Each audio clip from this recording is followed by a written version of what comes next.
everyone, I'm Natalie and I'm doing my informative speech on the importance of oral hygiene. So we all know that going to the dentist is no one's favorite thing to do. By a show of hands, how many of us don't find it particularly fun to lie flat on our backs in a dentist chair while someone pokes at our teeth and gums? Well, for some people, the thought of even visiting the dentist gives them anxiety. In fact, 9 to 15% of Americans completely avoid visiting the dentist because of anxiety and fear. That means 40 million Americans are not taking their dental health seriously.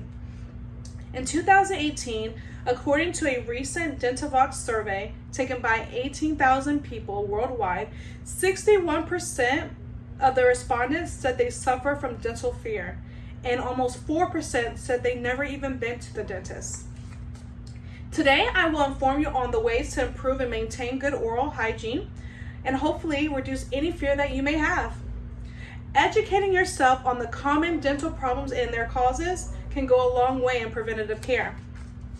Although I'm not an expert, I am pursuing dental hygiene as my career path, and I'm eager to learn everything there is to know in order for me to become an successful dental hygienist.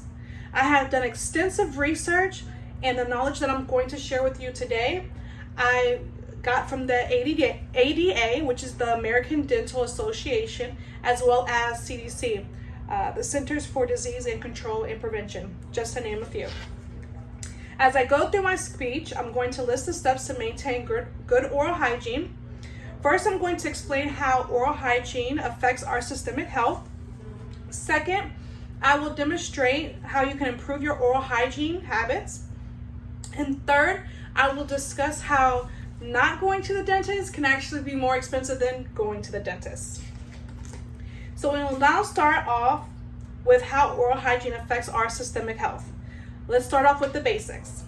The reason why we brush and floss our teeth is to remove plaque. Plaque buildup is the primary cause of tooth decay, also known as cavities, and gum disease. Plaque is a biofilm that builds up on your teeth and contains lots of bacteria. When plaque stays on the teeth for a long time, it eventually hardens to tartar, also known as calculus. Calculus is just a hardened form of plaque. So I want to show you a patient's picture of their bottom teeth.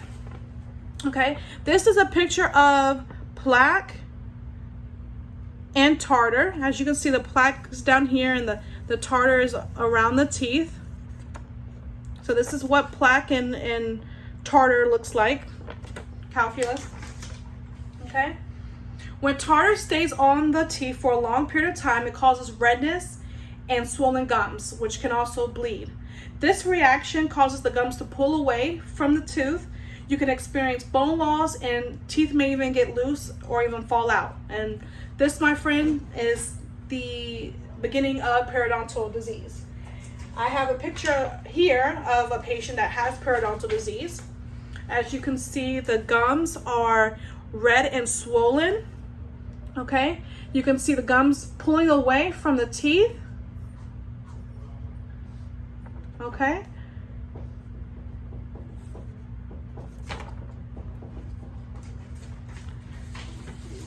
According to the July 2018 issue of the Journal of the American Dental Association, an estimated 42% of U.S. adults aged 30 years or over have some form of periodontitis.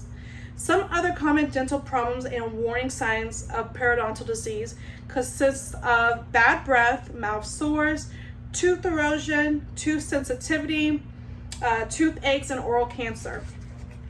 The Oral Cancer Foundation estimates that someone dies in the U.S. every hour from oral cancer. Poor oral hygiene can also lead to heart disease, dementia, diabetes complication, stroke, bone and tissue loss, and having premature babies. Now that we know how oral hygiene affects our entire body, I will now go over habits to improve your oral health. There are several ways to improve your oral hygiene habits.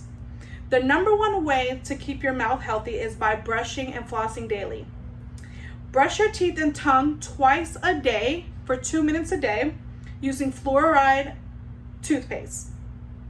Floss and use mouthwash daily to protect your mouth throughout the day. Oh, and don't forget to replace your toothbrush every 3 to 4 months. The ADA recommends that people see the dentist every 6 months. And at your 6-month checkup, you can expect a professional cleaning as well as an oral exam, which is an x-ray. Brushing and flossing seems like the most basic thing to do, but you'll be surprised how many people were never shown the proper way to brush. So what I'm going to do, I have my little visual aid here. I'm going to show you the proper way to brush. So you would want to brush in circular motions, brushing away from the gums with a soft bristle toothbrush. As you can see, nice and soft. Okay, so you're brushing away from the gums. If you're like me, you have a habit of, once you get to the sides, you're brushing like this. No, stop doing that. You're not supposed to do that. You're supposed to brush in circular motions, just like this, away from the gums. And even on the bottom, you're supposed to brush in circular motions, okay? So that's the proper way to brush your mouth. Now I will address what is always on the back of everyone's mind when going to the dentist, the cost. One of the key reasons for people not wanting to go to the dentist is because lack of dental insurance. Study shows that about 74 million people in the US had no dental coverage in 2018. According to CDC, more than a third of American adults have not seen a dentist in the past year. And according to ADA, 40% of adults who did not visit the dentist in the past year said they didn't go because of the cost.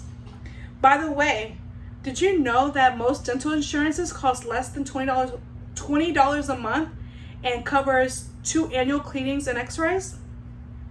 It's important you know that missing a 6-month checkup, decay can form, and now you have a cavity that you have to fill. That can range from hundreds of dollars. In conclusion, I hope you have a better understanding that in order to have a good oral hygiene, you need to know how to properly take care of your teeth and the importance behind each of these steps. After reviewing how oral hygiene plays a big part in our systemic health, brushing your teeth, flossing properly, and not missing a 6-month dental checkup is essential. And not going to the dentist can be actually more expensive than going to the dentist. I hope now you have a better understanding of how important oral health really is. And finally, just remember, even though you might not want to sit in that dental chair, your mouth and body will thank you in the long run. Thank you for listening. Bye.